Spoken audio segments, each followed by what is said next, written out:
Moja kati ya vitu ambavyo tunavifahamu kwa sasa hivi, kumekuwa na wimbi la mashabiki kususia kazi za wasanii, lakini kwa asilimia kubwa sana kazi ambazo zinasusiwa ni za wasanii ambao wapo katika record label WCB Wasafi. Ukiangalia msanii D-Voice aliachia ngoma yake mpya, lakini ngoma hiyo haijasapotiwa kwa asilimia kubwa. Lakini baadaye tukaona Zuchu na yeye akaweza kuachia video yake ya ngoma yake ya Reason, lakini ngoma hiyo imeishia views 640 ndani ya siku 3. Haijawahi kutokea. Zuchu mara nyingi sana ngoma yake ikipita siku moja tayari ina views milioni 1 na pointi. Lakini kwa awamu hii support imekuwa ni ndogo sana.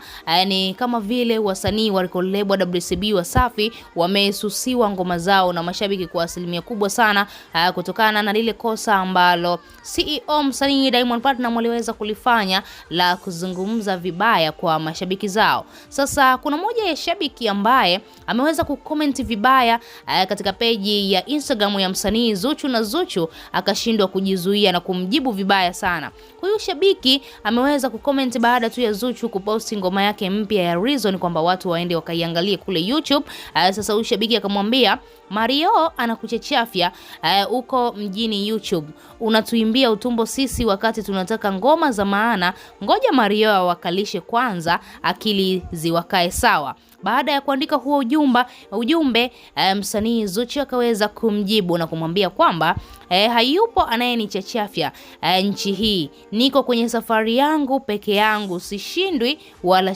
sishindani na mtu. Unaweza kuona huo ni ujumbe ambao Zuchu na yeye binafsi akaona mjibu huyu shabiki, mbona ni kama vile shabiki anataka kumpanda kichwani Zuchu hivi, na Zuchu na yeye hakutaka kuonesha maunyonge, akaamua kuonesha ni kwa namna gani basi yeye hashindani katika swala la muziki, na akitaka kushindana amedai kwamba hashindwi. Angeamua kushindana na huyo Mario, angeshindana naye na angemshinda tu, lakini kiukweli tuseme ukweli na ukweli ambao upo kwa sasa hivi, Mario anakimbiza vibaya mno. Hakuna mtu ambaye alitegemea kama Mario anaweza akaachia ngoma yake kama hivyo na ikafika mbali zaidi. Sasa hivi ngoma yake inakimbiza on trending huko YouTube na imeweza kutazamwa na watazamaji milioni 2.5 na point hivi. Sasa unaweza kuona Mario ni kwa namna gani na yeye pia alikuwa katika lili sakata la wasanii kususiwa, kwa sababu na yeye pia alikuwepo hiyo siku ambayo Diamond pamoja na Ommy Dimpoz na Jux na yeye pia Mario alikuwepo katika hilo gari wakiwa wanazungumza maneno mabaya kwa mashabiki zao. Lakini Mario cha ajabu hajasusiwa. Ni kwamba hivi unatakiwa utoe muziki mzuri. Ukitoa muziki mzuri nani atakususia mzee? Mario ametoa muziki mzuri kweli, na Zuchu ameachia muziki wake wa Reason, lakini kwa asilimia kubwa sana ngoma yake ya Reason ameimba kwa Kiingereza, na wabongo hawapendi nyimbo zilizotulia alafu za Kiingereza, wanataka uwachangamshe kidogo.